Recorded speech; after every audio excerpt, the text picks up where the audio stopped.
Hi, everybody. Happy Wednesday. Welcome to the Sisters Interview. I am Shaxi, and this is my sister, Sir Rifkin.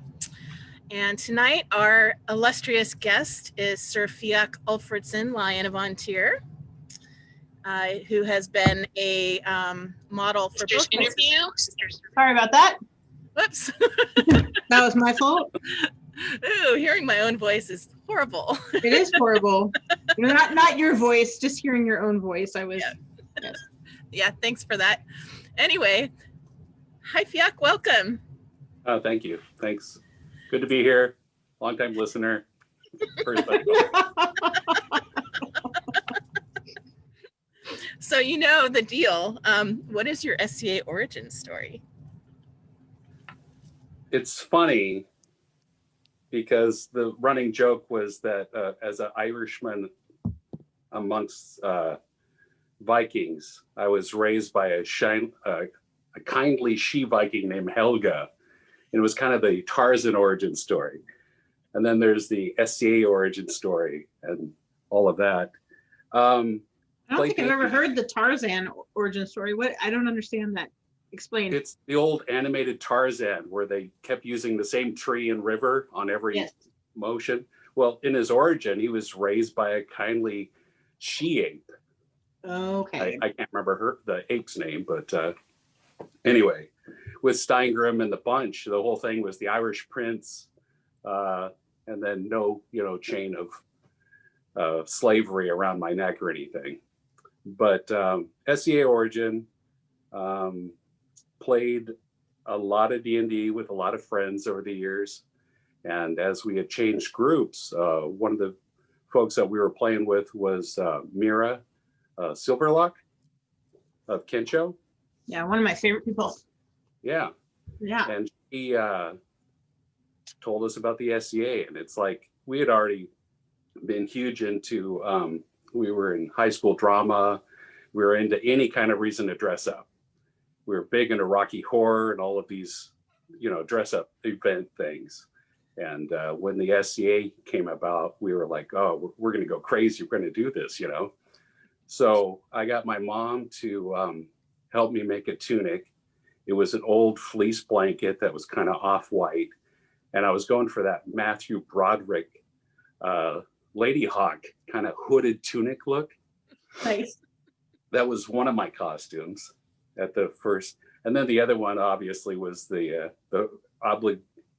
obligatory first event leather loincloth.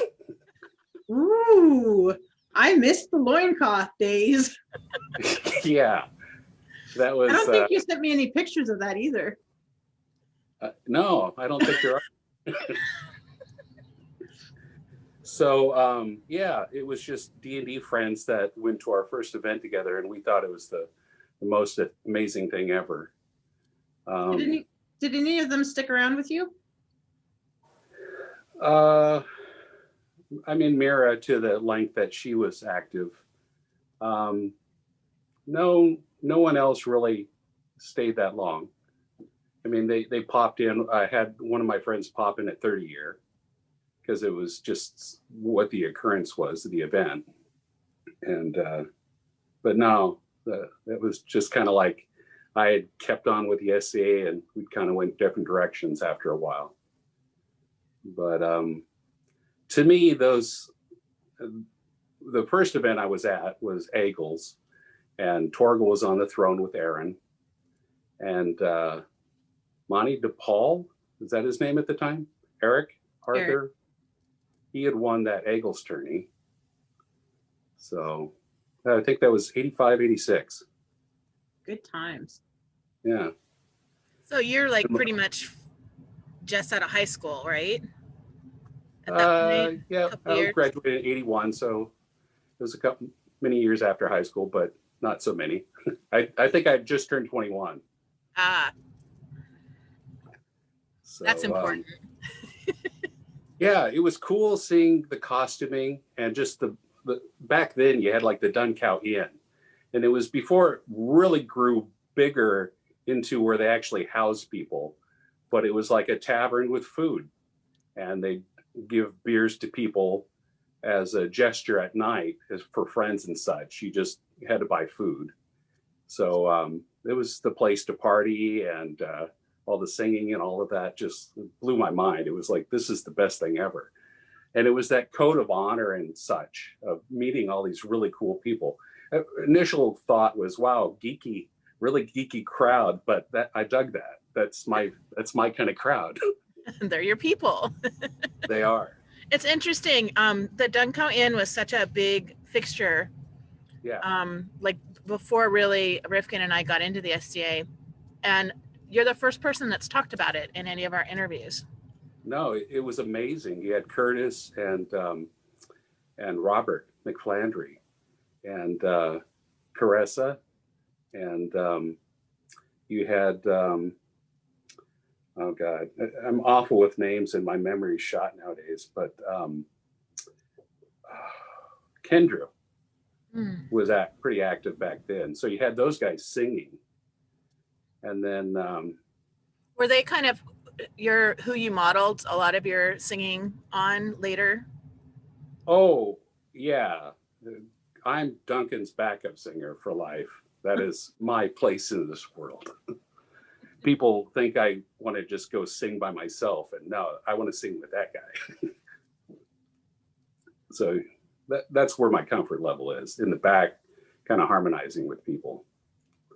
So, but yeah, it was amazing. The first event, seeing the fighting, we immediately went home and started making our own kind of armor. We would get motorcycle helmets from St. Vincent de Paul, and we would take shopping carts and start snipping them up and duct taping them to the grill, to make a grill. And then we'd take ski gloves and start duct taping cardboard over the backs of our hands. And we bought Shinai swords, which are these kind of rattan, fast snapping, two-handed swords. And we would just light each other up. It was like the best thing in the world. I'm going to share a picture. Yeah, and we like Gerhard Kendall would bring down old Canadian throwaway gear for hockey rinks and such, and we would buy up all the gloves we could and modify them and wear some sort of kidney protection. That was basically that. Karate gi was my first armor in the SCA. I took carpet and I took some Canadian split rivets and put that on that and made my coat of plate for my very first armor. And then I'd wear those red pants over my leg armor. I love the motorcycle helmets. Yeah. But you never fought in an event in those, did you? Not the motorcycle helmets, but I took the Shinai swords my first years in the SCA. In fact, the first time I met Sven, we fought with those before he was of age of heavy fighting. Ah, awesome. It was always good. So did you guys just, like, go off in a field and like fight Shinai? Yeah, just same as Boffer, Cool. We were no headshots kind of thing. Cool. And those are super fast. So yeah, that was a blast. But anyway, first event, here's what really stands out to me. You see this amazing code of conduct, all the merchants, all of the things constantly going on at the event. The fighting blew me away. At the very end of the event, and it was Eagles at, trying to remember, it wasn't at the lake site yet. It was prior to that. But they had something called the War Banner. And they brought it out on Sunday. And it was a quartered banner where it had the Adiantum arms on it and 3 Mountain. And they brought it out in the field and said, okay, here's a free-for-all. Whoever gets this banner gets to keep it for a year. So, and they throw it out there and people just gang into the Eric and are fighting over this thing, not slugging or anything, but trying to pull it out of each other's hands. And there's this huge pile of people pulling on it. And I grab onto this thing and I yank it out of everyone's hands. And it's like, I win. And they say, no, you don't. And they start chasing me. So I run out of the Eric and I'm sprinting through Merchants Row. And my thought is, I'll hide it in my pants. No one will ever look in my pants. So I cut through Merchants, and then I cut past some tents, and then I kind of like nonchalantly start walking like no one, has seen me.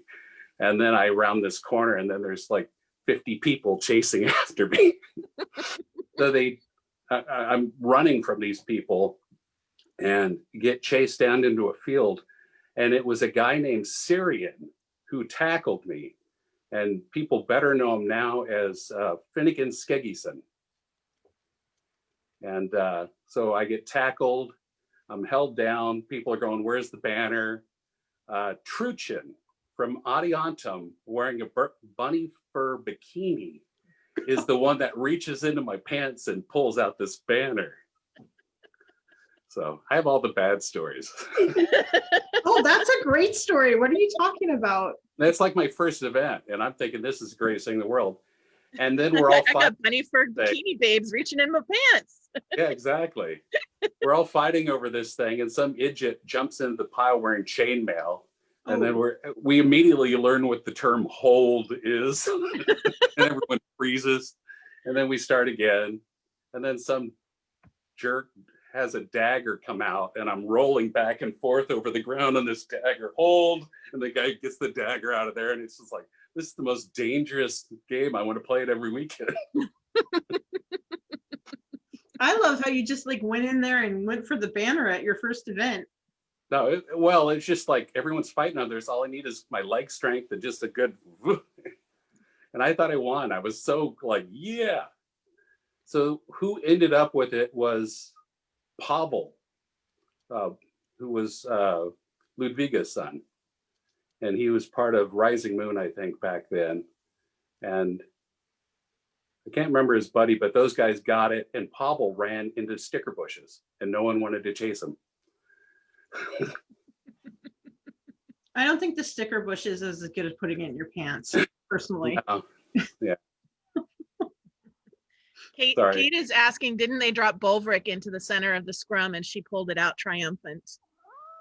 Triumphant. Triumphant. I like that. Yeah, I'm going to be a lot of tangent stories. Sorry about that. No, that's what we want. That's perfect. Yeah. So how long after your first event did you sort of hook up and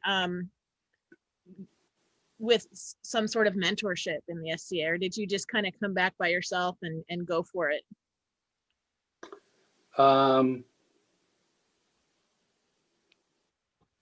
Well, I was active from that point. So my second event was coronation of Dak at Dayton at the Boy Scout camp. And then I was pretty much hitting every event I could. I was hitting Ludwig's armor shop in Three Mountains. The first loan of armor I ever had was from Gerald Grimwald. And that was after he was done fighting for the day. So the first time I was in armor was wearing his gear. And I think I was fighting Sheldon, who was Hjallgrim, or God, I'm blanking on Angus McFlandry. And then I fought Sir Roger Fitzlion, I think, and it was at some sort of Three Mountains birthday bash kind of thing. So the first mentorship approached me was the second time I was in armor and I was borrowing Torquil stuff. And Ulfred actually was the first person to ever talk to me about fighting. And he says, you're really going to suck at this for a while, but I got this move I want you to try. He said, and I can't even remember who I was fighting, but he says, I want you to hit this guy under his shield as hard as you can, just like an underhand softball pitch, as hard as you can, and it'll drive his shield into his face. Oh. And when he's stunned, hit him in the head.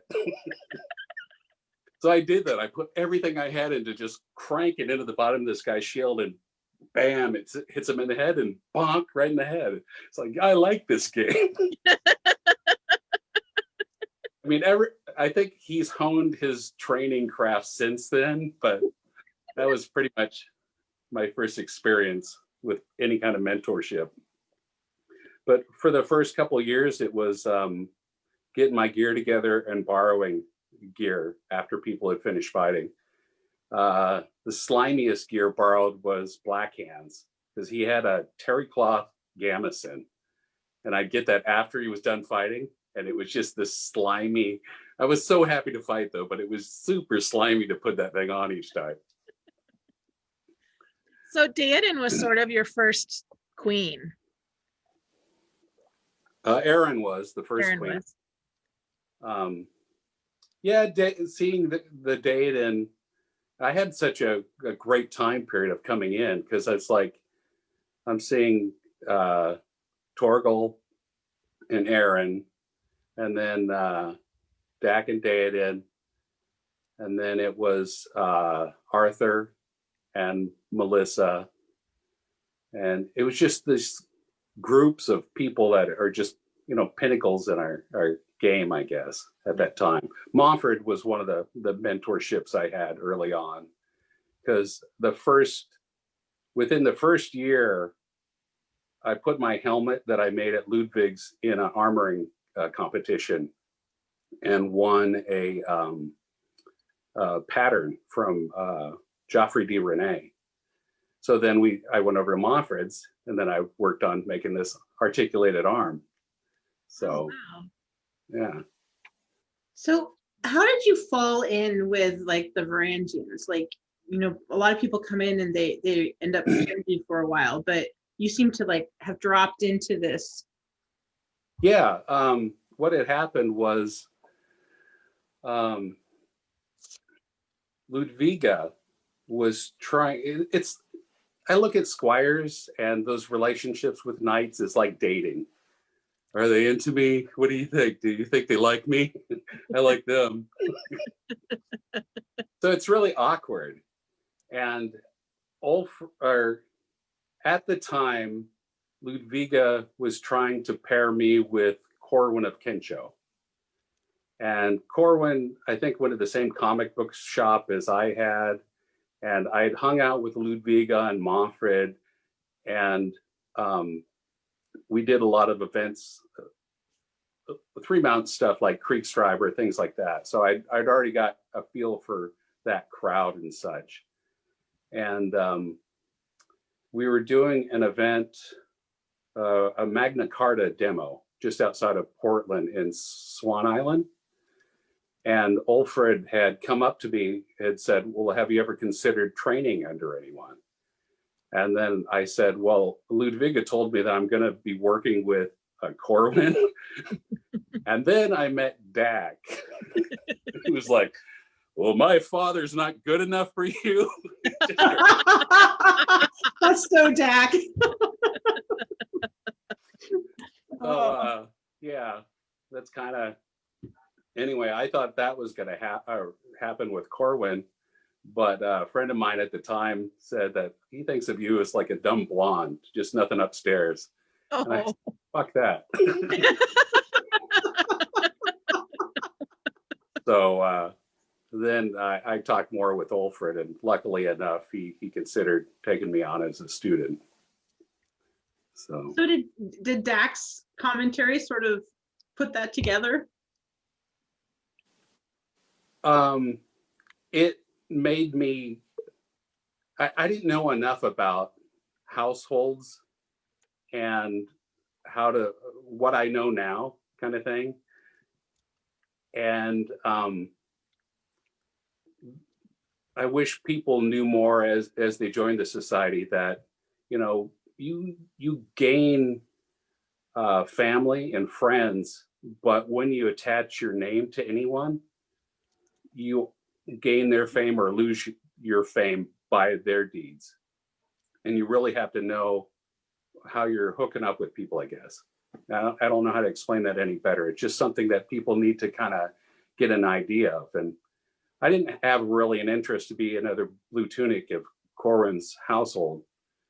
And nothing against his household or him. He was very generous in that time period. it was just an awkward thing to hear from someone, that someone thought of my value as that.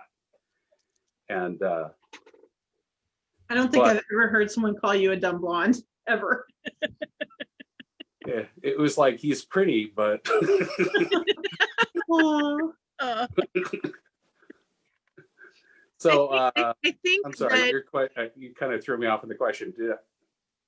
well, I was just going to say, I think what you're trying to get at is, before you commit to a relationship, a mentorship relationship in the SCA, know the person that you're mentoring to and make sure it's a good fit. Yeah. And back then we had Kencho. They were people that lived around the Portland area that were trying to get our own kind of thing together through the Milwaukee area and Newburgh and such. And just, that was kind of our side thing. We were trying to be not autonomous, but just a segment outside of Three Mountains. But yeah, I can't even remember exactly how Alfred and I, how he took me on as a squire. But I knew back then, seeing the Varangians and how they interacted with people, they were very historic, and they were always the pinnacle of what people were doing Viking age wise, etc. So when I joined, they were like doing heater shields. Everyone was heaters, high guard. And then it got into round shields. Torgel started doing round shields. Then Dak was doing round shields. And then some guys were doing D guard. Some people were doing cup hilts. Most of the guys were doing high guard. But it was that evolution. Torgel made that round shield, and then he'd take rope around the edges, and then he'd bind it with a rawhide. And the next thing you know, he's binding swords with rawhide. It's like our minds are, it's like following the Johanssons, trying to keep up with the, it's like, bench, we got to get a bench. Someone gets a bucket, we got to get Viking tents, Roman wall tent. I'm Irish, I'm not going that far.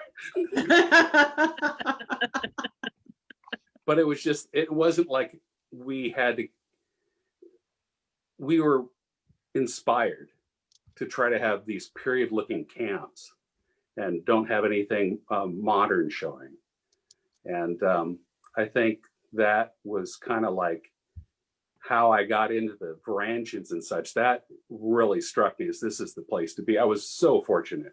And I think the turning point with Alfred was when him and Elfrida were getting married, was I think when we started having those conversations towards working together and such. And I was blessed. I mean, it's like my first couple of years into it, I'm hanging out with Steingrum and Alfred and Dak and Torgel and Clifford, and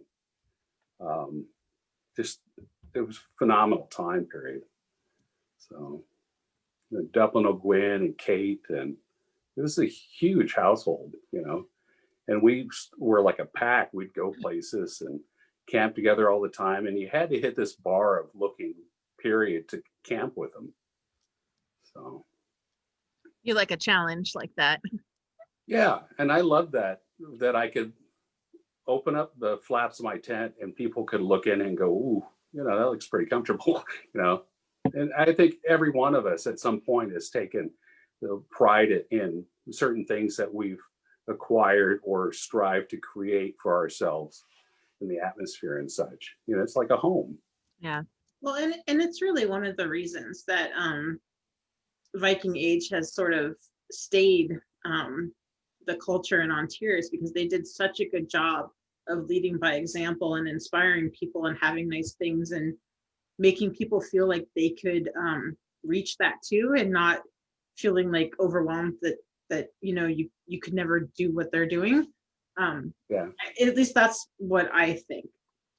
Yeah, and it went beyond just SCA stuff. It got into where we would have kind of events off to the side, little tournaments and get-togethers, and little camping events and such.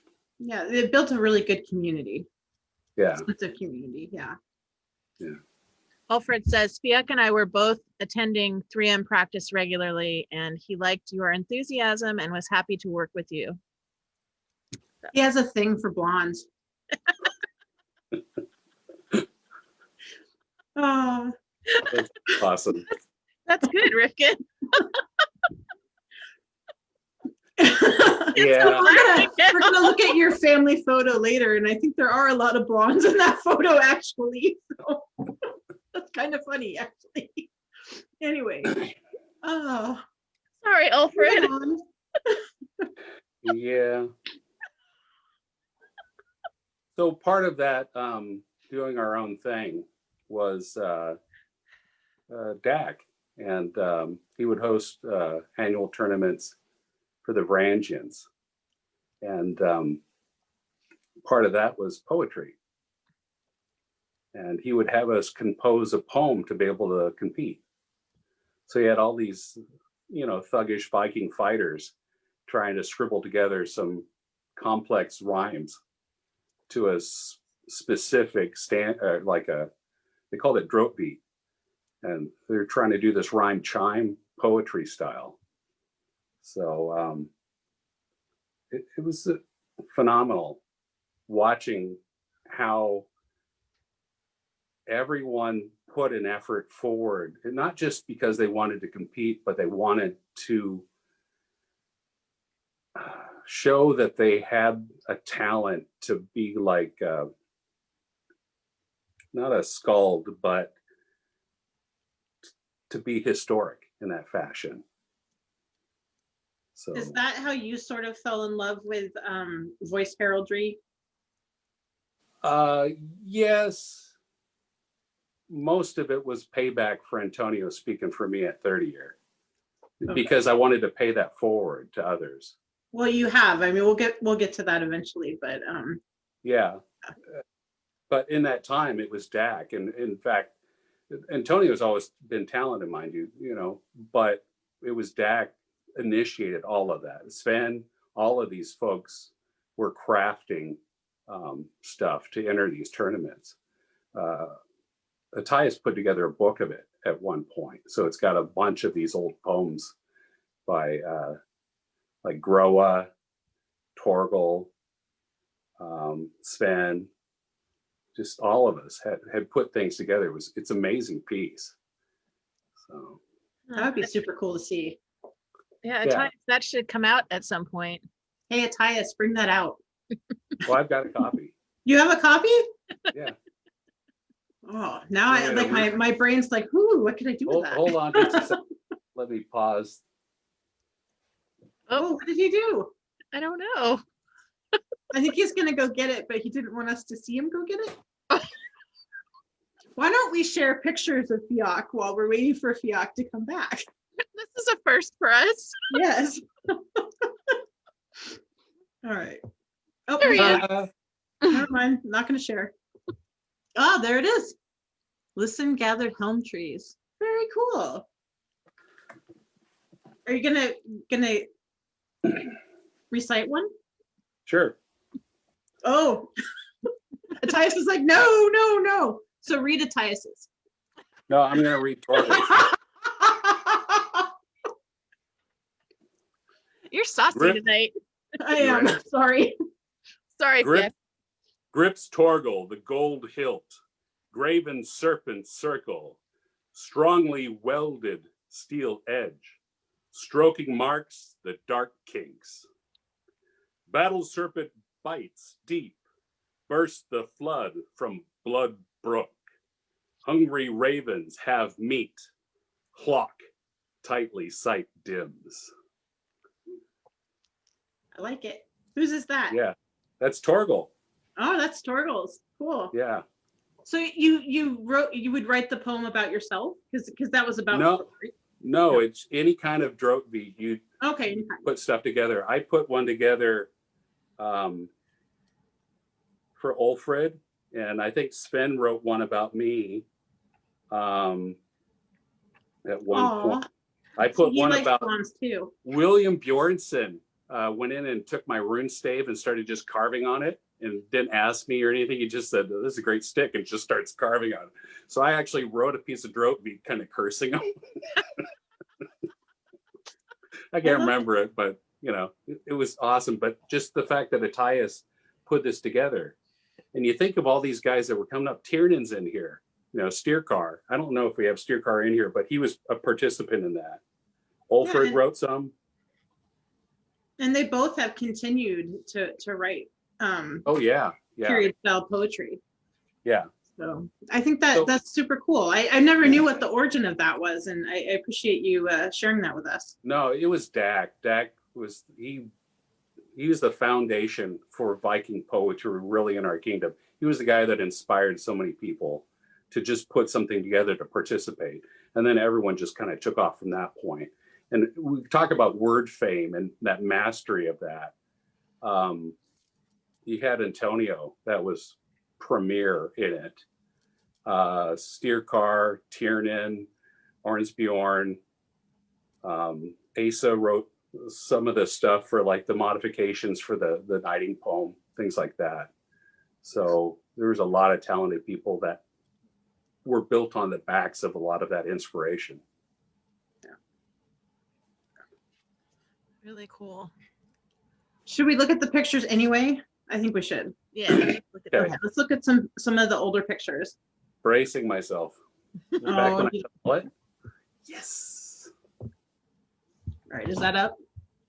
Yes, that's the first. That's my friend Lysander. So we played D&D together. That was our first year in the SCA. That's my first Torgal belt buckle that Rorik now has as a knighting belt. Cool. We saw that one. Yep. That's my first time in armor, wearing Gerald Grimwald's gear, fighting Angus McFlandry. Cool. So is that in Eagles? No, that's a baronial birthday bash outside of Eagles was my first event. I didn't have my gear together until probably later that year. Okay.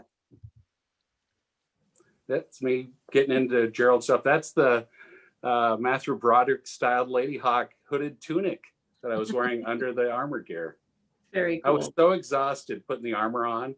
I was like, the fighting was like, fuck. I think people forget like how exhausting it is just to put the armor on the first couple of times because you're just not used to it. Yeah, Yeah. that was some of the pictures of that first thing. My mom made that kind of V-neck, long, open, I don't know what you call it, like a tabard. Vest. Yeah, there's my fine mullet on the right, or it's the same mullet in every picture, but it's mullety. It is mullety. Nice and curly.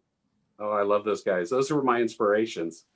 My first sword that I had was one of Manfred's old sticks that was kind of like a falchion, and it had a D guard on it and a cross guard. And it was kind of a shorter sword, but it finally just died. And I took it apart, and you're taking all these layers off the thing, and it had garden hose wrapped on either side of the blade to build it up for its width. And then I saw the duct tape underneath and the words wrote in felt pen, Excalibur. That's awesome. So Yeah. the person on the left, is that Manfred? Yeah, it's Manfred on the left, Ulfred and Steingrim. Yeah, I recognized Alfred and Steingrim, but I don't think I've ever met Manfred. That's like the right stuff of the SCA. And that particular picture is Steingrim doing his Luke Skywalker impression. It's great. Yeah, that's Thorin about to bonk me in the head. Yeah, this is the Buffett herd around the world. Yeah. I was up Very all cool. night, literally, and I had really good company. I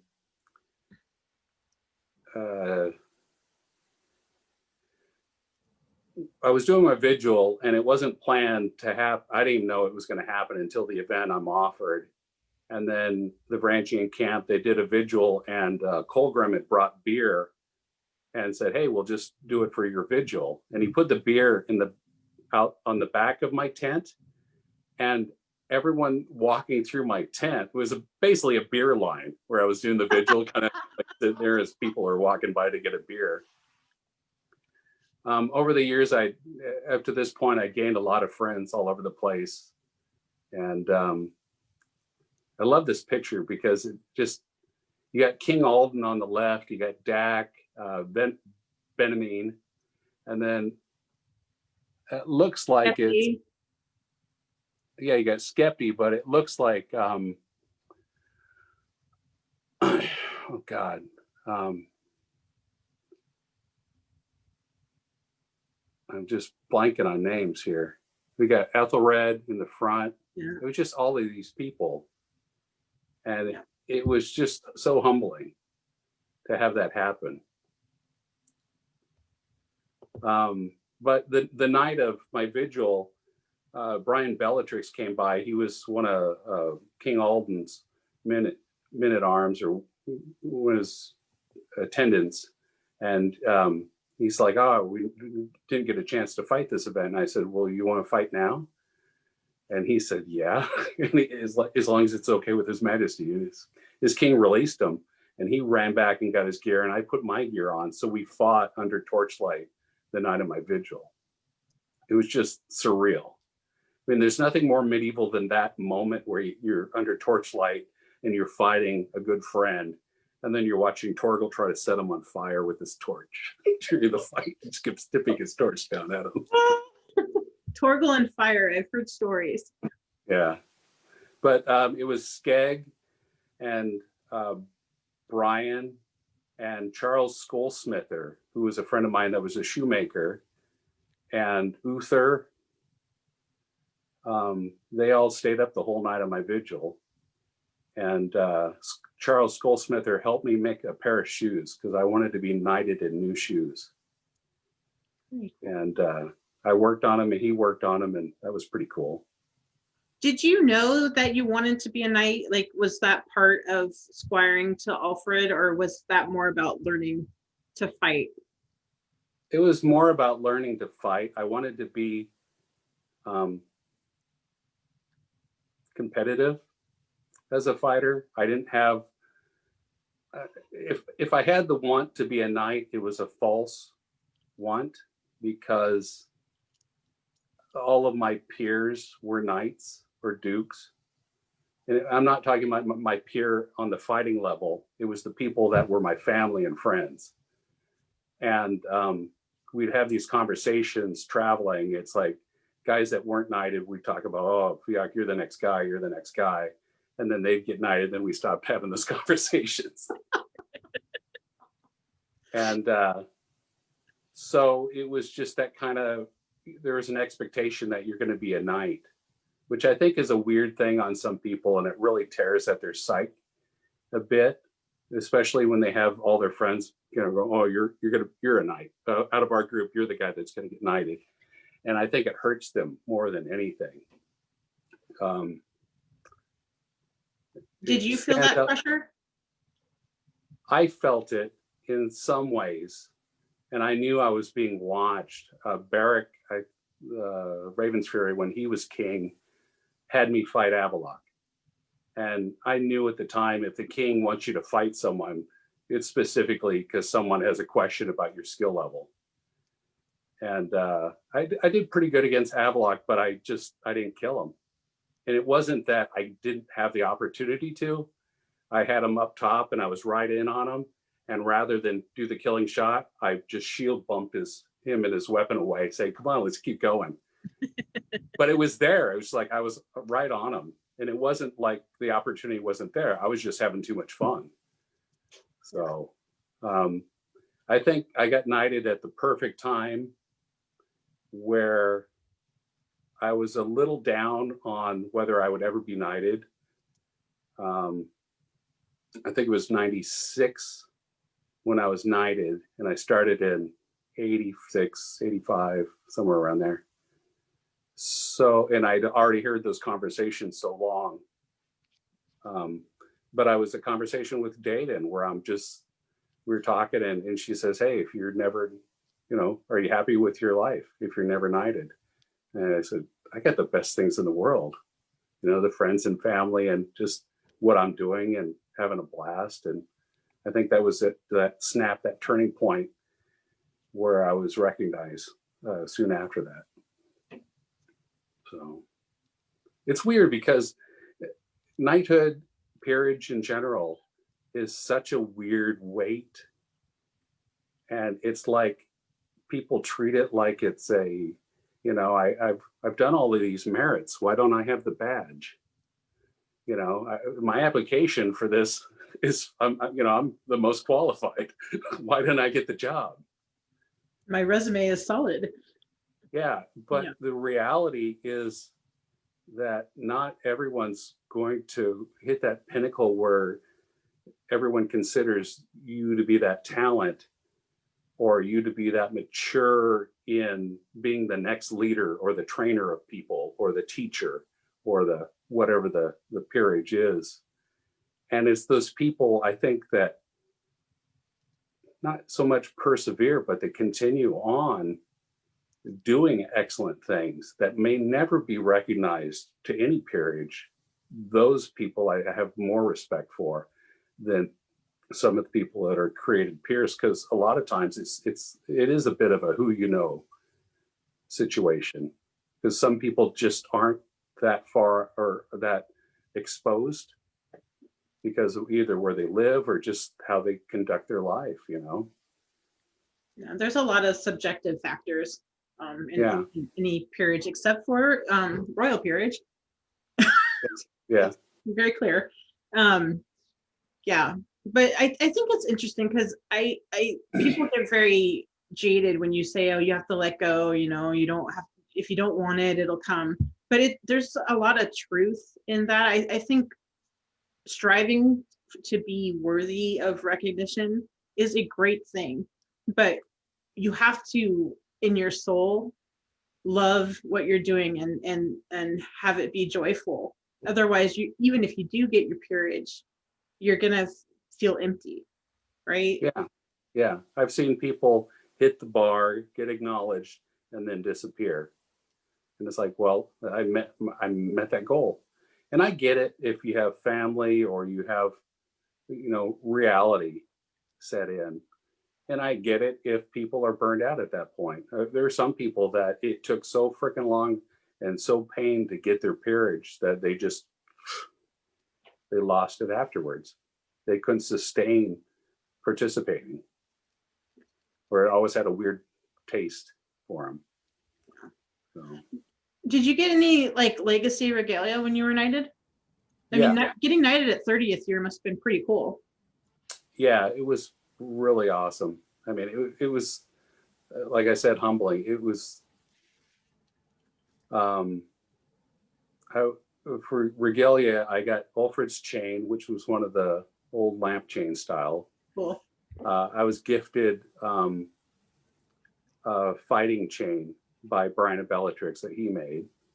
I was gifted another fighting chain from, I want to say he's from Aidenfeld. His name, I think, is Duke Aaron, lefty. Duke Aaron Graves. Yeah. And I didn't really know him. I think I'd fought him maybe, I don't think I fought him until Estrella after I was knighted. But it was kind gesture. I got spurs from Sir Garin, and my belt was Steingram's. Wow. Very Yeah. cool. Did you pass those on to your squires? Let's see. My belt went to Ulf Bloodfoot, which went to Banjo. I can't think of what he goes by now. Oh. He's a Stranghamson, but I can't remember. I can't either. I can't remember what his SCA name is. Yeah. It'll come to me. But And then my spurs went to Sir Lotgar. And my knight chain went to a non-knight. It went to Duncan Ravensferry. cool. Antonio says it's Finn. Yeah. Finn, Finn. yes, Finn. yes. Thank you, Antonio. So, and then obviously Antonio was that 30 year. He was working on his he had a poem he was creating for the SCA, the origin of the SCA and the kind of what we came from, and performed that for my knighting. It was phenomenal. he had asked me to find 7 witnesses because we were trying to do the witness thing in the poetry is basically you have people that would stand for you. It's not that they're going to speak or anything like that. It's just the merit of their worth stands for your case if you bring a case forward to speak on anything. The fact that you have like Steingram and Torgel and Dack and all of these, you know, prominent people that would stand for someone, they don't have to say anything. It's just people would say, whoa, you got that on your side? You must be right. Or you must be, you know, it weighs on whatever your case is. So the concept of that was he had 7 witnesses and trying to think, I had some unique witnesses at the time because I tried to think of, I wanted kind of a wide representation. So, God, it would suck if I can't remember all my witnesses at this moment, as I am. I have to admit, I'm sitting here trying to think of my 7 witnesses because my knighting ceremony was based on yours, and I can't remember them either. Yeah, because it's such a it's your mind is kind of shell shocked. Yeah. I know Garen was, Dublin O'Gwyn, who was sick, and Kate O'Gwyn stood in for him. I think Dayden, Steingram.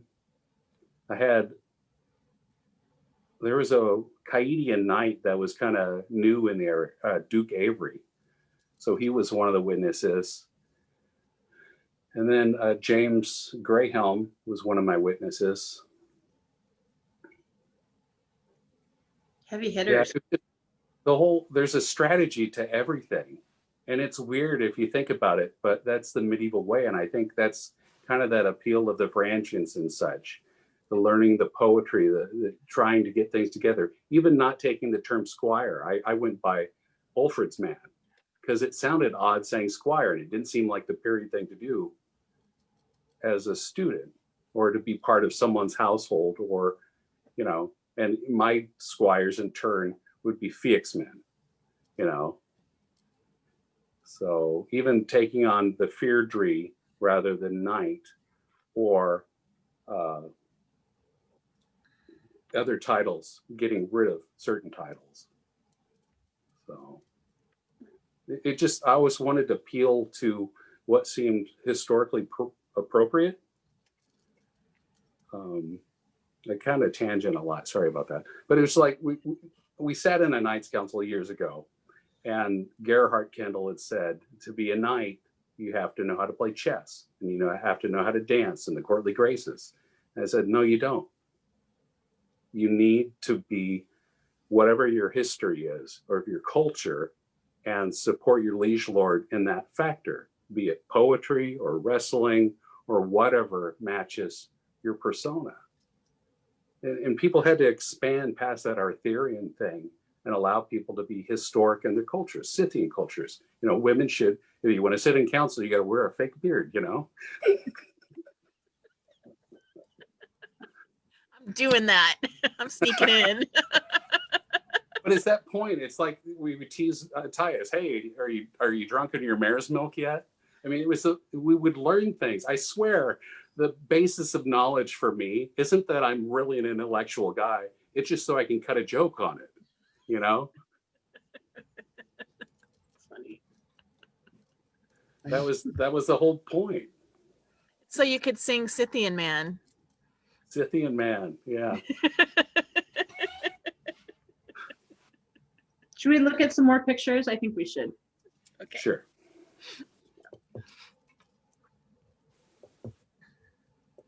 Okay. There's a good group of people. Yeah. Thorgeir was one of my witnesses. I think this is Torgel and Sarah's wedding.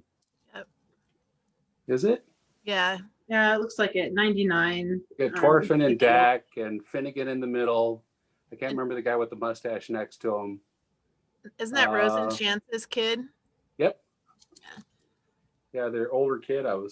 Which is weird. I don't know why. He was like in the picture. Oops. There we go. Yeah, I don't know what I think at that age I was probably working on some skin ailment on my chin or something. I don't know what I'm squeezing there. Or You're so working on this is your how beard. much. This is how much I wanted to be part of these guys. I hate beer. And I think at this party, Steingrim's like, "You want a beer?" "Sure." And it's like, "Oh, I'll try drinking beer." And this is still the foulest thing. So I think the reason I fit in is because I didn't drink anyone's beer. And in fact, I would scrounge beers for people. It was just not my nature. It was just bad, bad stuff. It's funny. When did the Bärenjäger come in? The Bärenjäger, Torgel had brought it to an event, and we thought that was the coolest thing in the world. To me, I never really I like singing about whiskey, but I didn't really like drinking whiskey, but I like sweet drinks. And yeah, Torgel had brought that around, and then the Beehive caps, and then the casting of those, and the guys that were able to get them. My first time I met, I think, Loopy Dagmar, was standing next to a fire where I'd overfilled my cup. And I'm like, Torgel made mine. I had asked for skulls on the bottom because I wanted to remember the dangers of alcoholism. And I'm standing next to the fire, and I'm like, this thing's dripping all over my fingers. And I was like, I'm looking at Dagmar and said, "You want to lick my skulls?" There's those moments where you first meet people and it's that impression you give them. So anyway, that picture you just showed was at war. And we had, there was just a rainstorm the whole time at the event. So that rain is actually coming down on us. Yeah, the next picture looks like snow. Yeah, well, it was just, I think it just got captured on that shot. That's speaking for Ulf, one of the last times he had fought in Crown Finals. And I kind of worked the bit towards his son at the very end. So that was pretty cool. That's Ethelred. And you? Because you look tiny. I am so tiny next to Ethelred. That's me, dead and exhausted. That's my current state for SEA fighting, I think, is that recumbent. I can't remember who this is for. I want to say it's for Sven. That's what I think. Witnesses. That's Vic on the left, Dak, myself, Colgrim, Dayton. Yeah. That's like my favorite picture in the SEA. You and Alfred? Yep. It's the devil on your shoulder. It's the angel. What are you talking about? Not in badger mode. Yeah. Well, it's just like you have those moments, yeah, where people, for me, I was not a good listener. And if I was fighting, it was difficult for Ulfred to get me to stop and listen to something and change what I was doing. I was athletic, and I would always take shortcuts. And in the beginning of my fighting, I couldn't, I'd run out of gas. If I had to stop and talk, then I would be just depleted when I went back to try to fight and do something. So, and this coincided with Ulfred's and Elfrida's activity level in the SCA at that time. So a lot of the fighting stuff I'd learned from watching Torkil fight or from Steingrim. Steingrim had really nice, graceful moves and such, and Torkil had kind of raw athleticism. So I mimicked a lot of the stuff that Torkil did, and I tried to do my strikes kind of like Steingrim did. So it was just, but I think every one of us has certain points where you had a conversation or someone says something to you that just, it clicks. It's like at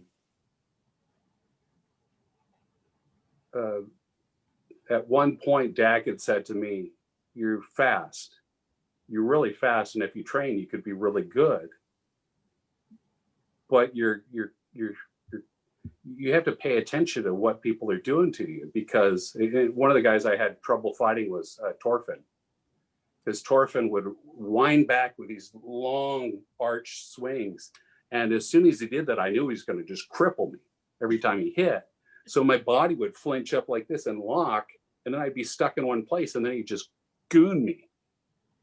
And Dak says, think of your body like a plane, and or think of his strike as like a plane, and just wait to see where it's coming from.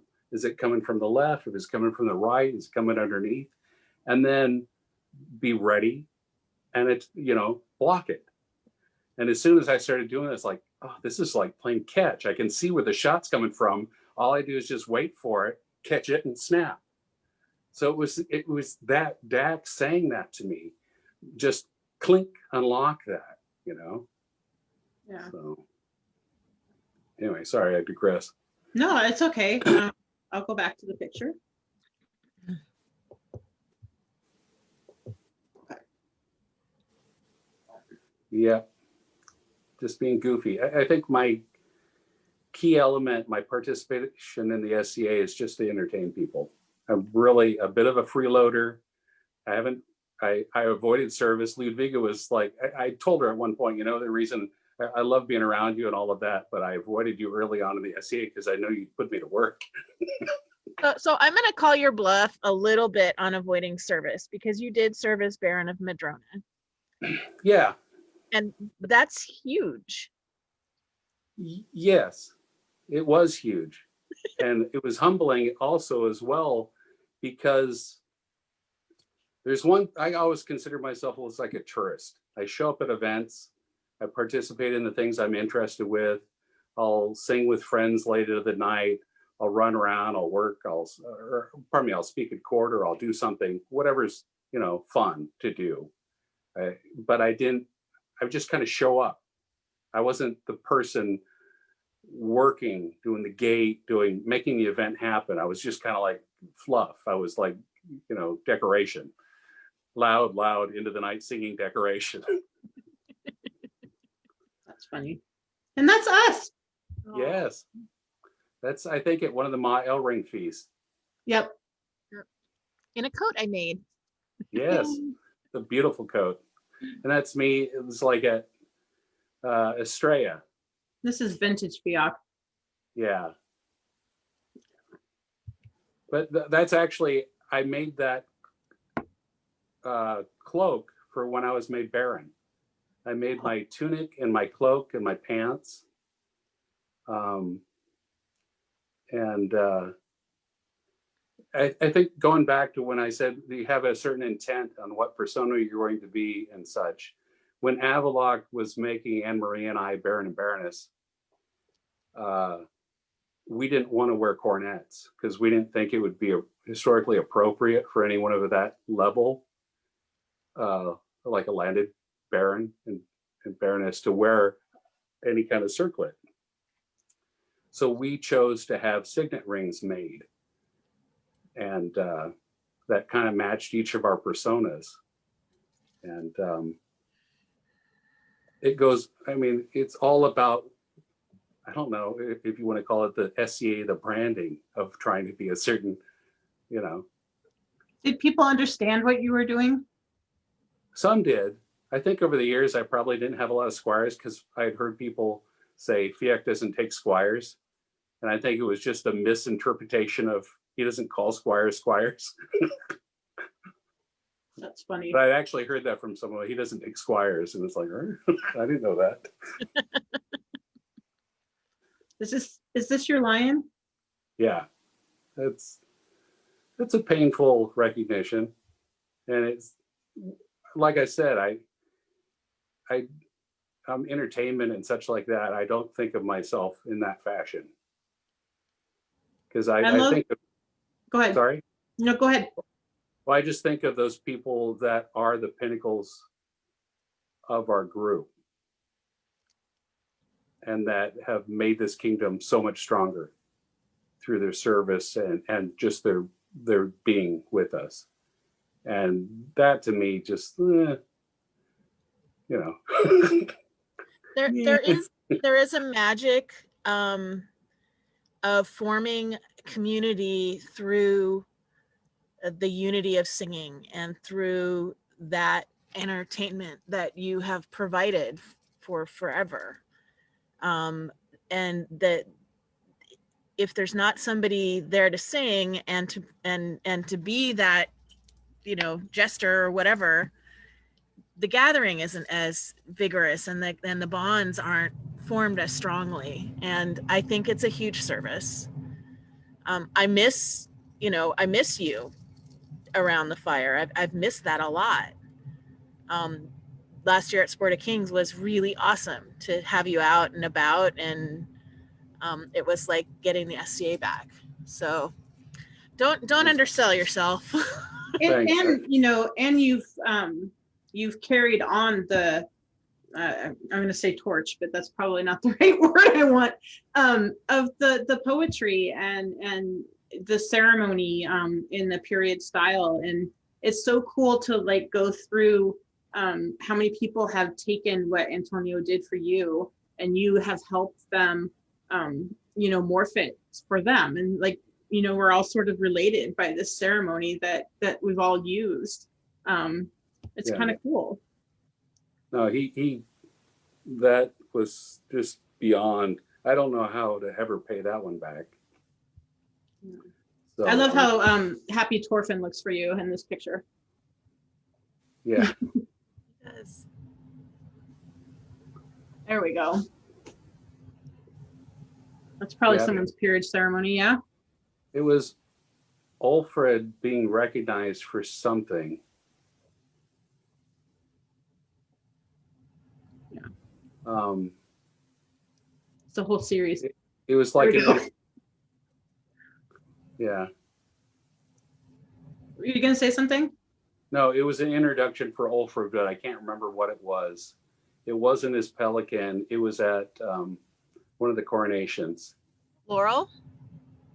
No, I don't think it was for a peerage. I think it was just another recognition.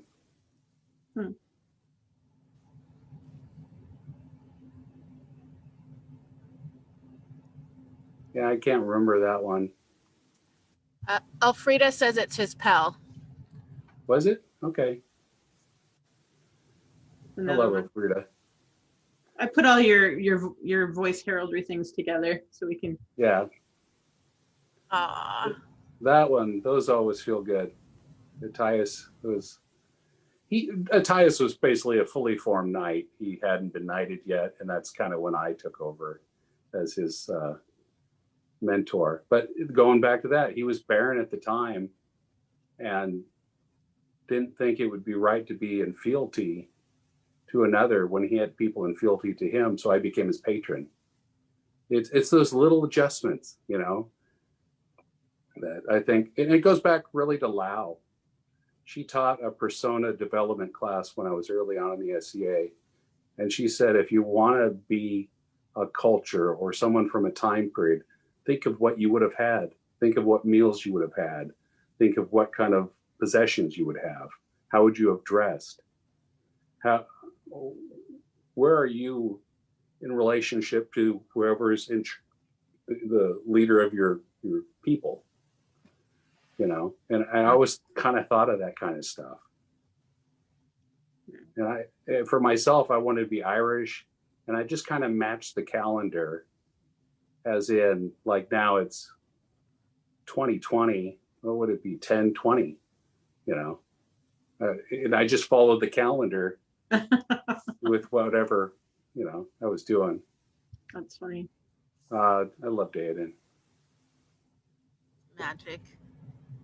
How do you go wrong when you're so lucky in life to be blessed with these friends? I mean, my family and we talk on occasion, but this is my family.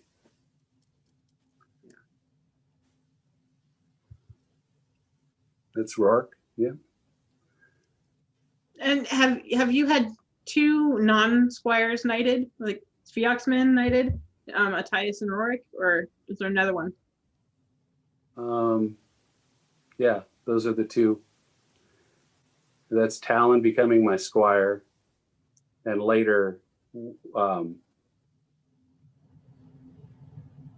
at the point when he was made one of the mods, the first mods, that's when we talked more about just being family, I think. I love that hat. It's a great hat. Oh, I was thinking about that tunic today too. And that's freaking at war. Every time I'm there, it poured on us at some point. That was Nobody looks happy. well, we're waiting for the crown, and then we're doing a knighthood for oh God, he was one of the, not a lost Viking, but he was one of the Argyle? Argyle, yeah. And it was just pouring on us. Oh, that was awesome.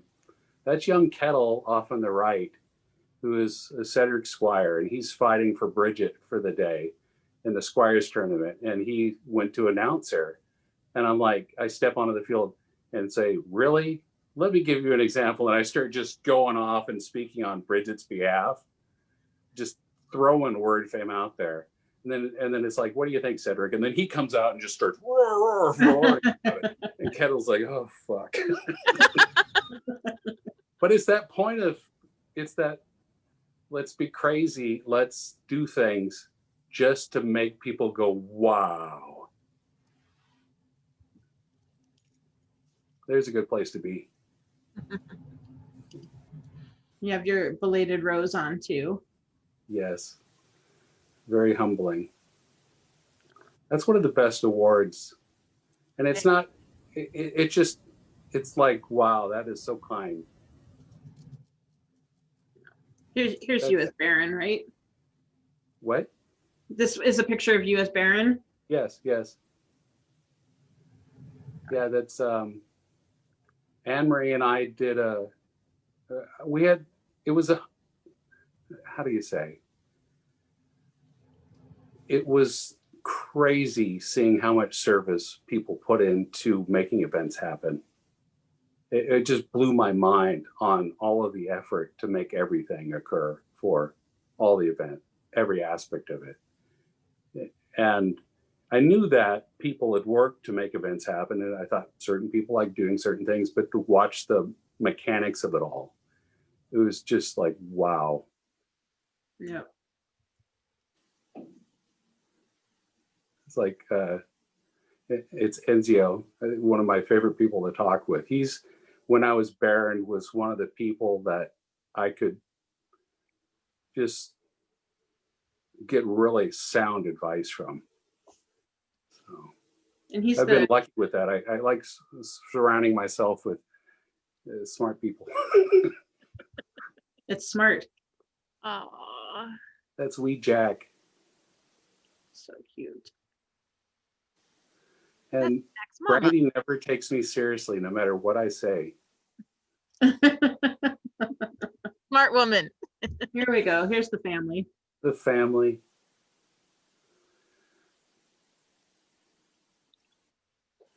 Nice. That's the signet ring. Yeah. Oh, that was your signet ring? Oh, cool. Yeah. And we had Mark made mine. It was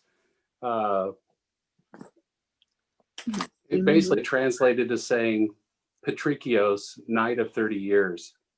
Oh, cool. And that would be like a patriot. In the Byzantine Empire, that was a symbol of, what we would consider what a baron would be. He's like one of the patrons, one of the emperor's buddies.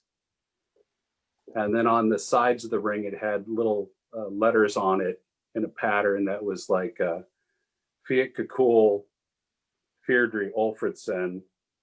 And then on the other side, it was, I can't remember what the last side was, but it was when you make things, you make it with consideration of what you want it to say. Anne-Marie had one with, I think hers was ducks, and her motto was let good come of it. So, and that's when Talon and Sean were being recognized after they became mods, but when they came back to on tier and were getting their formal recognition in our court.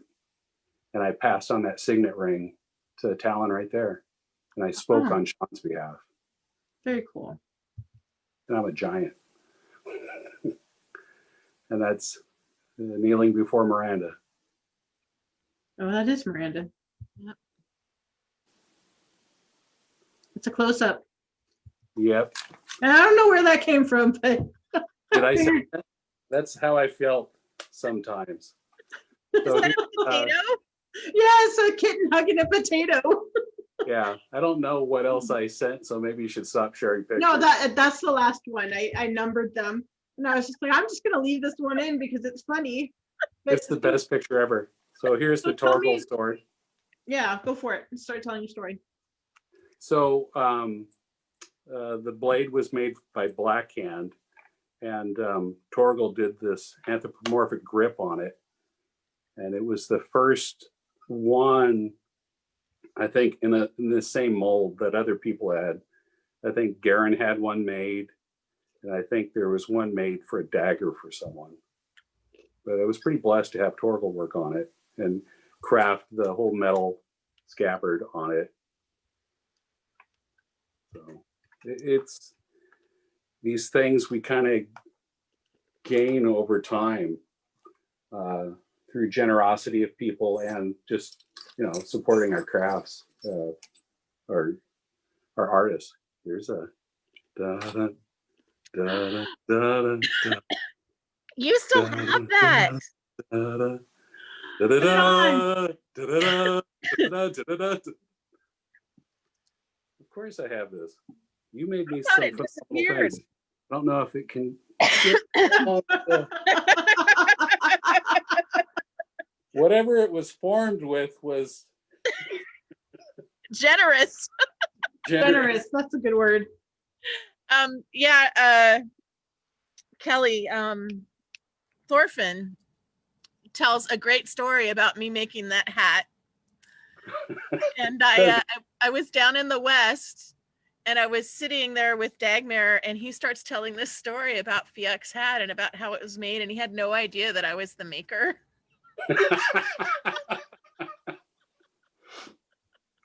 Oh, that was good times. Yeah, love that guy. Love him. Sure, there was lots of hand gestures, right? Yes, just like what you did. But they were big, like. Yeah. I want everyone in the back of the aisle to see as well. Yeah, pretty much. I love your sword, by the way. It's so beautiful. Did you commission it from Torgal? Yeah. Yeah. He was just, I'm like, the whole thing, I'm gobsmacked at the quality, the make of it. Just. It didn't show up on the camera, but it's got like spirals all along the Wennel scabbard, right? Yeah. It's hard to see. But yeah, it's all acid etch work. Yeah, there you go. Yeah. It's so beautiful. Yeah, so pretty. Yeah. And it's, once again, it's like kind of knowing the gear and the stuff and how you want to represent your culture. We had Dayton did a get together event, and Tiernan brought hurley sticks up, and we were pucking it around. Aiden of Carlisle was there, Bob of the Woods, and we started playing hurling with him. And it was kind of a cumbersome event. It wasn't really good grass, but we came back to Madrona and just started doing like baronial hurling practices right after that. And then we started getting people at major events to start playing Beyond the Fighting. And then we go down to Australia and start playing the West Kingdom or play at West War. And the Westies, those guys were like, they were always in great shape. So they can fight all day and then hurl, like, aside from the more. yeah. But the point being is that all of these people try to You know, they were all, Fiach, you brought us hurling. This is great. No, it was Tiernan. Tiernan brought hurling. So there's a lot of stuff I got credit for that was really other people. All the poetry, Antonio, Steer Car, you know, anyone other than me. I think I've wrote maybe a couple poems over the years. I did like Kjartan's Knighting poem, which was kind of the body or the shape of Antonio's poem, but with a different structure to it. But yeah, a lot of people, I got the credit. It's because your voice is so booming. You're very memorable. Thanks. No, I don't want the credit. I want to be able to help people and be there for them. But yeah, the credit goes where it should, Antonio and others. So. Yeah. Well. Tell us. We sort of glanced over your lion. I kind of wanted to ask you. I mean, you obviously you sort of commented that it's overwhelming and humbling, but I just sort of wanted your impression of like, how does it feel? Do you feel like you have something different to live up to now, or? I think realistically, everyone should be themselves, and that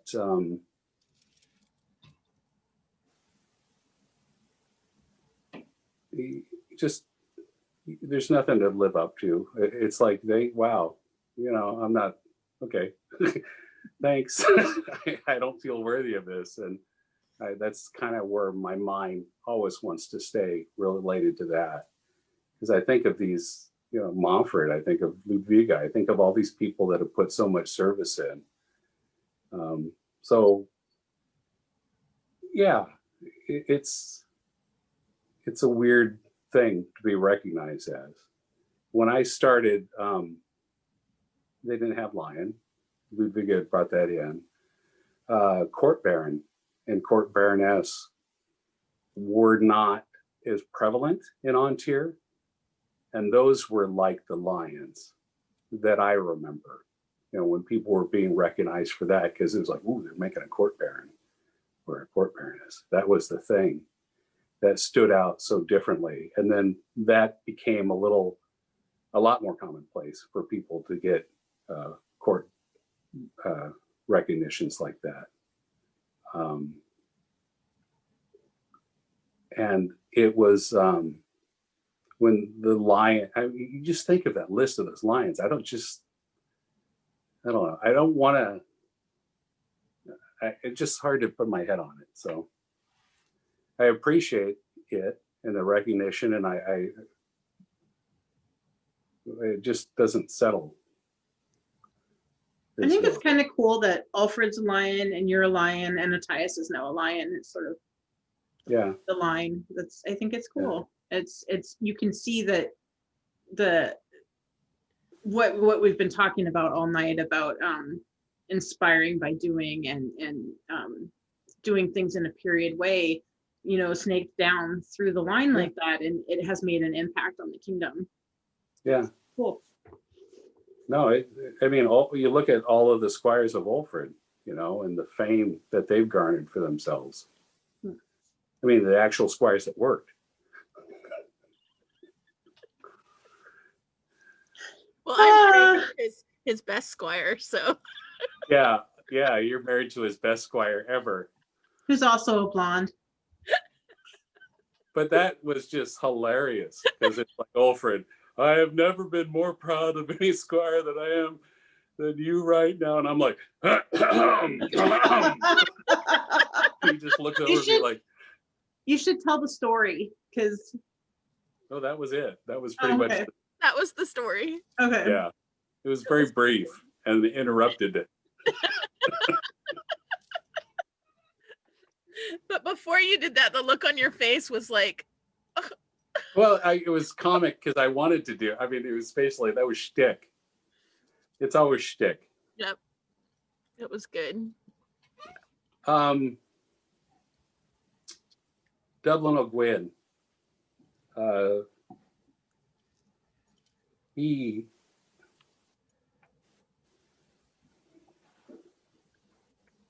said something really kind to me.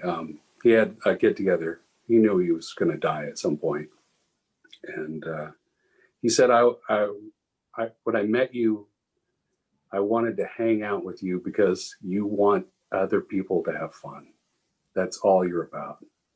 And that was one of the most cherished comments I've ever heard.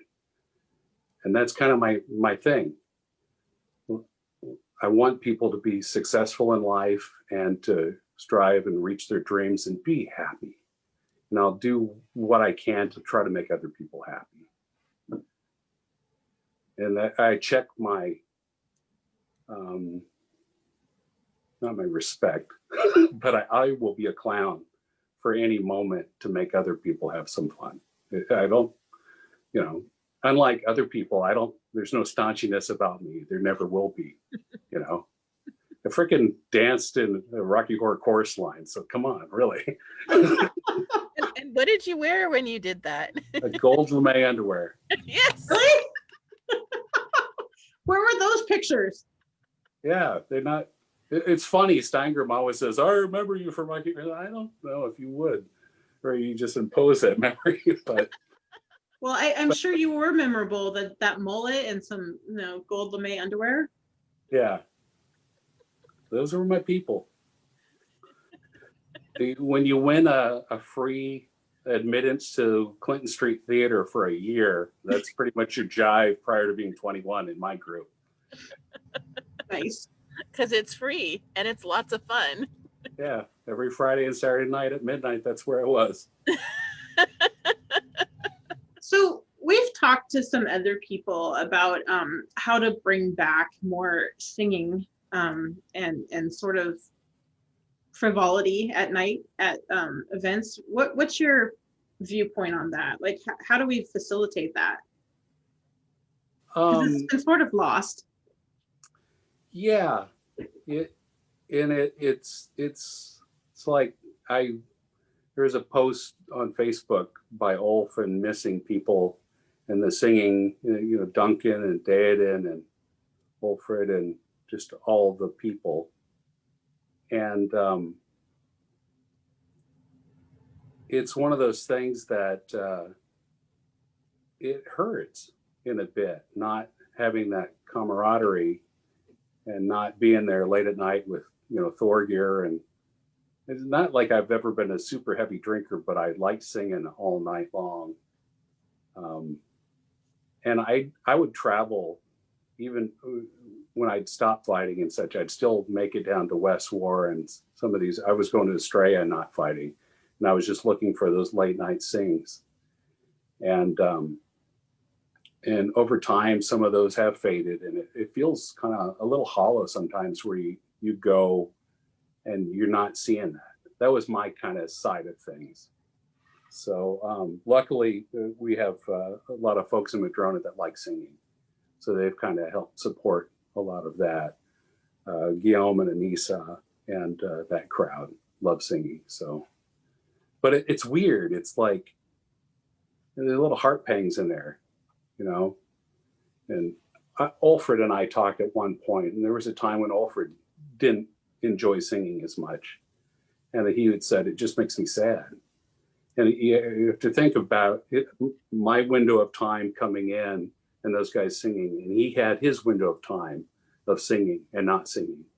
And I think we all kind of hit that thing of like, oh, ouch, that hurts, But one thing I'd like to do, and probably wouldn't happen with the how often you guys do your interviews and things, but to set up a Zoom sing-along event, maybe once a month or something like that. The Shanty Sing group out of Seattle does it, where they basically mute everyone except for whoever's performing the song. And it's while you're not there with them, you're hearing these songs. I'd love to hear Ulf sing, or I'd love to hear Ulfred sing, or Duncan. Good God, I'd love to hear him sing. I would host that for you guys if you need a host. That would be awesome. Yeah, Let's talk at some point. okay. It's just one of those things. It's like when I saw you guys at Sporty Kings. I see you, and it's like I want to touch base with all the friends I don't see that much, and that's why I came way out to your camp. You know, Way it's like out. you're in the corner. Well, it was out in the dark corner. I had to pretty much kind of find my way over there, but it was worth it because it's like this is how I get to touch base, and this is my payback in some fashion for everyone's generosity to me. You know, it's like it's not like I feel like the necessity to make everyone happy all the time, but there are people that are dear to me that I want to come out and, you know, say, hey, Just face to face a little bit. yeah. And it just not seeing people hurts. Yeah. Especially now, because there's no solution to it except this. Yeah. Yeah. So, and that's kind of like, we have to kind of wait this out. I assume, and I've heard people are always posting stuff online, but people saying, well, you shouldn't practice or shouldn't fight others. It's like, wear a mask, put on some armor, wear a mask, you could fight someone. It shouldn't be a problem. I don't see that being a contact problem. If you guys step back away from each other, you're out in an open space, you're not making close contact or sharing a water bottle, you know, there are ways that people should be able to, because it's not like you're just grill to grill blowing air into each other, you know, constantly in a fight. You put a mask on, you know. It's just there've got to be ways for people to actually start participating. And I'm kind of fearful, and it's not that I think of the SCA as a bunch of unclean, you know, whatevers. It's a matter of how much when we start seeing each other, what precautions are people going to take? You know, and I'll probably still mask. I work in a hospital. I mask every freaking day, all the time.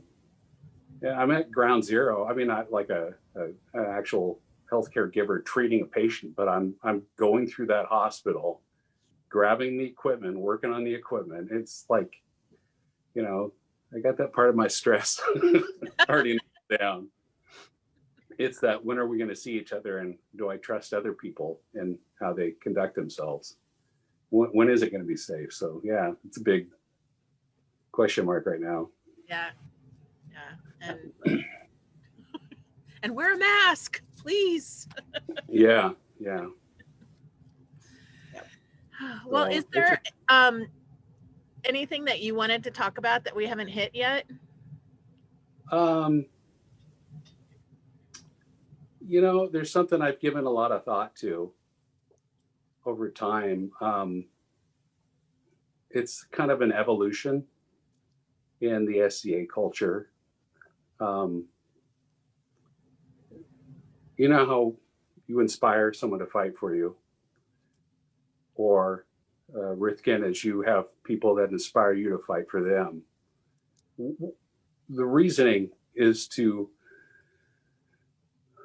face whatever obstacles and lift and be lifted by that inspiration to, you know, have your finest day, possibly that potential of that, and to see the recognition of the person that inspires you.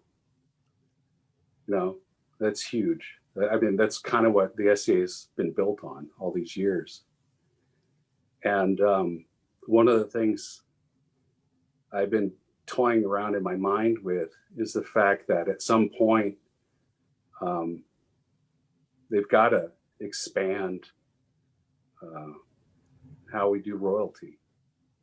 And I think I would like to see at some point where they have a fighter can be inspired by a couple, and through that put them on the throne, non-fighters. Yeah, I've toyed with that idea quite a bit. I think that that would be a great way to do it, for a lot of different reasons. But you know, I don't see why that couldn't be a natural evolution about a fighter fighting for a couple and the fighter wouldn't actually reign. Yeah, not take any accolade or anything for it, just out of true, this is an inspirational pair that I'd like to I think would be amazing as our leaders. Right, you're championing them. Yeah, and Yeah. get no praise, no accolade, no Yeah. count, no duke, no title, nothing from it. And then have them have the actual abilities of any crown to, that's what they should be. And I think that needs to be that step towards that. I think that would be the easiest way if we were ever to transition from a fight-based leadership. And I'm not saying that we've had bad crowns, things like that. I just think as a group, at some point, you kind of outgrow the fact that it's going to be martially driven. Yeah. And that's not me wanting to be a crown ever. I never want to do that. I did at one point, when I was younger, but I don't think I'd ever have the money to do it, or the temperance, or the bladder. I don't know. You served as Baron for multiple years. If you can do that, you can do. Don't you think? I mean, the temperament and the bladder, they've been tested. No, we'd have breaks. I'd have a pee break. No, just kidding. But I can't see how these people. It's like you have to remember. Like one of my first 12th night was Arthur and Melissa, and I swear it was like an 8 or 9 hour court. And then I think it was Dak and Dayton, or might have been stepping down prior to them, but everyone had to stay at court it went on forever, which was an interesting road trip because it was Duncan Ravensferry or Duncan McFlandry and Robert were driving this pickup, and I was in the back of the pickup under the canopy on a bed, laying down the whole trip. This is in BC, from Portland to BC. And Robert, I was told, was narcoleptic, and he was driving at night. And any swerve or bump was constantly, is he alive? He's like wanting to pound on the window. I was like, wake up, Robert, wake up, for God's sake. But then you have all that stress going up there, and then this court that goes on forever. So yeah, it's not my bag. My bag is the little side jokes on I'm in that Dublin kind of school of let me entertain you. I'll be a little glitter on the side here. Yeah, but he reigned as Prince of the Summit. He did. You could redefine the role for yourself. No, that's okay. Okay. But so you don't want me to champion you and somebody else? No. Okay. I do know a fealty. I still remember the fealty bit from Madrona. When I get something stuck in my mind, that's always in there. So I've got that to lean on, but I don't think I keep pushing it. Every time the new Baron and Baroness are made, it's like, oh, I got this fealty thing. You want to use this kind of thing. No one ever does, but it's there. Yeah.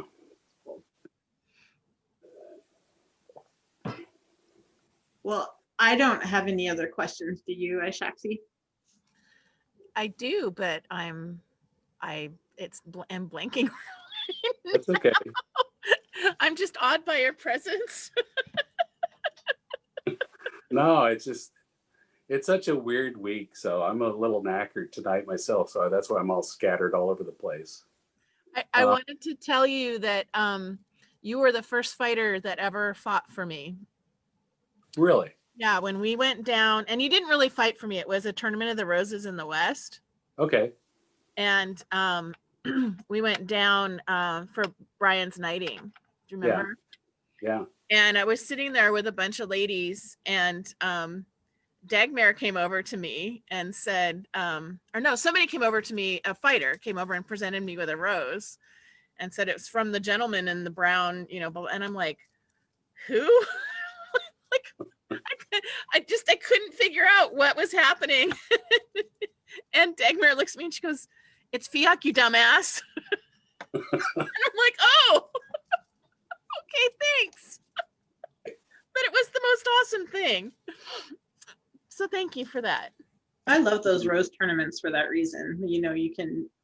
Those were the best. Special. Yeah. Yeah.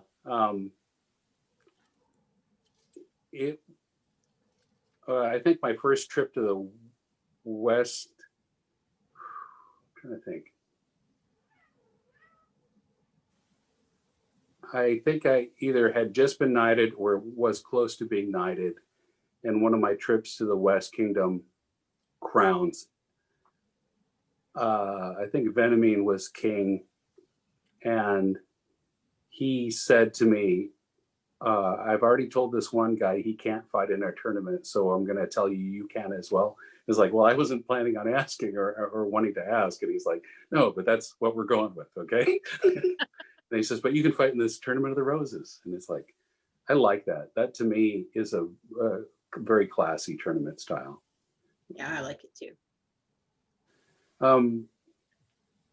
These cultures, these things like the West guys and their the crapaud, or crapeau, the things that these guys maintain and things culturally that we have maintained in our kingdom over the years. I kind of felt like a lot of my participation and I'm kind of waned off on my participation as a knight. And a lot of it is just because it's painful to not fight. And I kind of like, well, what do I do with myself? Well, I'll sleep during the day, read books, and sing late at night just to annoy people. No, but it was just that part of that going to events was keeping tabs on what's going on in the Knights Council and listening and vetting candidates, and just that cycle of doing that. And over time, I kind of lost touch with the candidates and what they were doing, and I'm counting on the more active folks to count on their word for who was ready and who wasn't. And I always felt that you shouldn't really speak unless if you knew them personally and were going to vet them. And that was one of the things that was kind of awkward over the last couple of years, is just the fact that I wasn't in touch with that. And crowns were saying, hey, we want everyone to vote. And I'm like, I can't speak to this person. Honestly, I truly can't speak to their qualities. So that it was just awkward, being a peer, but not as active of a peer as I should be. So I think there's a better way to run peerage councils. Personally, I don't think that our Knights Council is the best. yeah, because we first of all, we don't vote in Ontario. We provide guidance to the crown. yeah, So there isn't any reason for everyone to raise or lower their hand or thumb up, thumb down, whatever. yeah, But I just think we can do better, and yeah. hopefully maybe this time where we're learning that we actually can do a lot of things via technology, maybe we can cut out a whole bunch of the councils that we have where we just talk about candidates, because there's really no reason why we can't do that online. Yeah, and I agree. And I love that feeling of sitting next to each other and that huddled circle. But at a certain point, it got weird when you're at like a 12th night and you've got row after row after row of knights sitting, and their attention's a lot stronger when it's someone they know really well, and it's not otherwise. And Dak had once said there was a time where there was like 16 of us and we were sitting around and we knew the value of each person in our council. And if you're adding someone to that council, that it's going to change a bit, and you had to really consider your candidates. And I'm not saying we're not considering our candidates. It's just some people are really solid in knowing who the candidates are, and not as much. We're a huge kingdom, Right. even after the loss of Abacal. I was going to say, when there's only 16 people in a council, one person does make a big difference. But, most of our councils are 60, 70, 80 people. Yeah. And I think there's like 200 knights in Ontario or something. Like, we don't all play, but, and it really doesn't make as big of a difference. And it's hard to engage 60 to 80 people in a meaningful way for an hour and a half. It just Yeah. is. Yeah. You guys So- get an hour and a half? Well, we always run late. You do. Yeah. Okay, an hour and whatever. We get 45 minutes if we're lucky. Anyway. We're pretty blessed. We've always got pretty good time slots. Never have to go in so freaking early kind of thing. But yeah.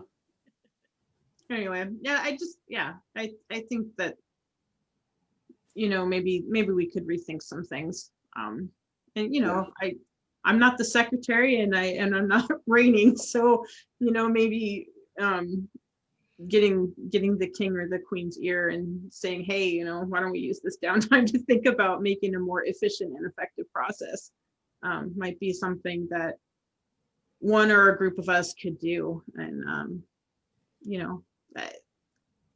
what could, what's the harm in asking? Yeah. So. You know how there are those moments in the SCA where everything seems perfect and historic. I've had a few of those fighting wise where I felt like I was totally in the zone. Once was at a demo event. I was fighting with one of Montford's maces against Torquil Khan. And I was just like, I felt everything was going just perfectly in that fight. And then the other time was, there's another private event, like a winter event we did behind Torgil's house over in Squim. And we were fighting in the snow. And we were running up over this hill and down into this canyon. And it was Skeggy, Torgil, Scary, and myself. Steingrim was fighting earlier in the day, but he had ducked out at that time. And we were it was Skeggy and Torgil versus Scary and I. And it was the most amazing kind of feeling fighting in snow, like up to the mid shin, and it was just surreal. That experience, all of this is brought, there's that moment of, oh my God, I'm in history. Time traveling. Yeah. Very cool. Well, Those are the things that strike me out of this, that and just the love of my friends and how blessed I am. So. Well, we are blessed to have you too. yeah, and thank you so much for agreeing to do this with us. It's been so great to just actually see you and talk to you. I've missed that a lot. Wish your hubby happy birthday. It's coming up. I will, and happy birthday to you next Monday.